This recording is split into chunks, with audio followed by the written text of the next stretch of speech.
This video is brought to you by Sync, voice-activated in-car technology available exclusively on Ford, Lincoln, and Mercury vehicles. Sync, powered by Microsoft.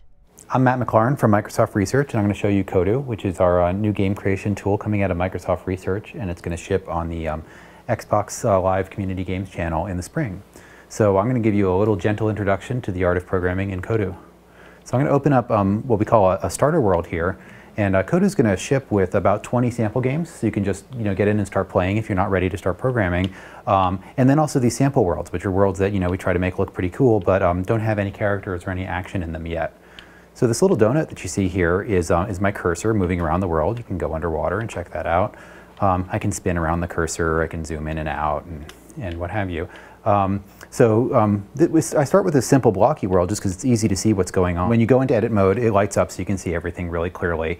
And let me show you the tool palette and see what that looks like. So the tool palette, what we've got is, starting on the left, is the play button. This is just, I want to see what my game, how it works right now. And so let's just go in and run it.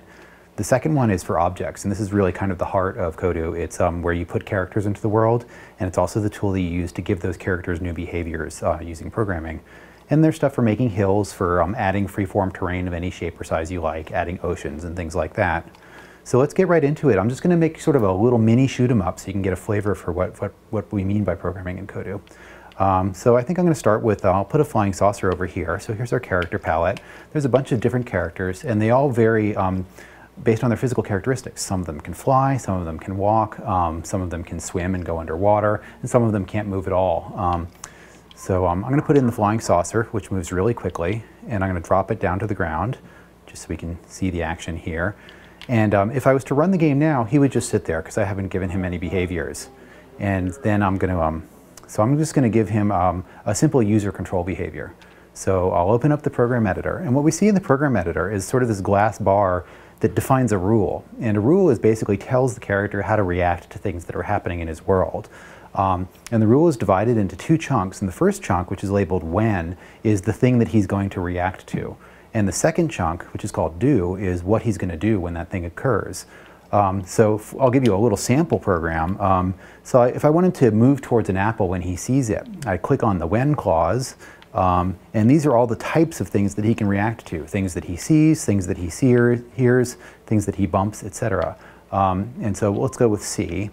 And now I can expand on it by pressing on the plus, and these are the kinds of things that he can see. He can see different types of objects, and then he can also see different colors. So if we just wanted him to move towards the first red thing, we could do that. But here I just say, if I wanted him to move towards an apple, I'd say, well, if you see an apple, then I'd hop over to the do part, and now I can choose, here's all the different actions that this character has. Some of them are more advanced, and the basic one, move, is very popular, so we just put that at the top. So I just say see apple move, then I can expand on that and say how I want him to move. Move towards is a very natural one. If I want him to go over to the apple, I could also have him move away from it. Or I could just have him wander randomly. He doesn't have to do anything with the apple in particular. So that right there is a complete Kodu program. I'm not going to bother to run it because we want to get into a little more action. But that would make the saucer just move towards the first apple that he sees. So now we're going to move a little faster, and I'm going to show you how to do what we consider gameplay. So I'll open the character up again, and this time instead we're going to say where he's going to listen to the gamepad, and we'll step it up a little bit. When the left stick moves, we want the character to move. Same thing with the right stick on the gamepad. We want the character to shoot, so we can shoot in any direction like Robotron. I'm going to open up the tweak screen on the character, which lets you set all kinds of different detail settings if you really want to customize his behavior. I'm going to turn his missile fire rate all the way up. I'm also going to set his missiles so that they go, so that they're purple, or white, what the heck. And now let's give him an enemy to battle against. So I'm going to drop a fish into the world, tint the color of the fish, and give him just a really simple chase behavior. I'm going to tell him that if he sees a saucer, I want him to move towards it. And also if he sees the saucer, I want him to shoot at it.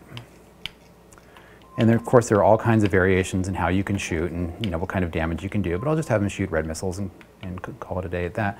So now I go ahead and run. And so now I've got a really simple little battle. I shoot way more missiles than the saucer does. He's got one last red one. They're chasing me, but it'll go away after a while. And so that wasn't quite enough challenge for me. So now I'm going to make this cloud drop more fish out of the sky. So I do that by setting what's called creatable on the fish. And that makes him sort of more of an abstract character. And so we're going to tell the cloud, every 2 seconds, we want you to create one of those fish. And so that cloud will just sit up there creating fish and dropping them down at me. And that makes a much more complex and kind of exciting battle scene. So now you can see the fish just kind of keep coming after me. And we try to put a lot of detail into the smoke clouds and distortion and stuff like that to make it cool. So that's your basic introduction to programming in Kodu. You can go much further with it. We have breakout games and racing games. You can do first-person shooters if you like. And it's coming in spring on the Xbox Live Community Games channel.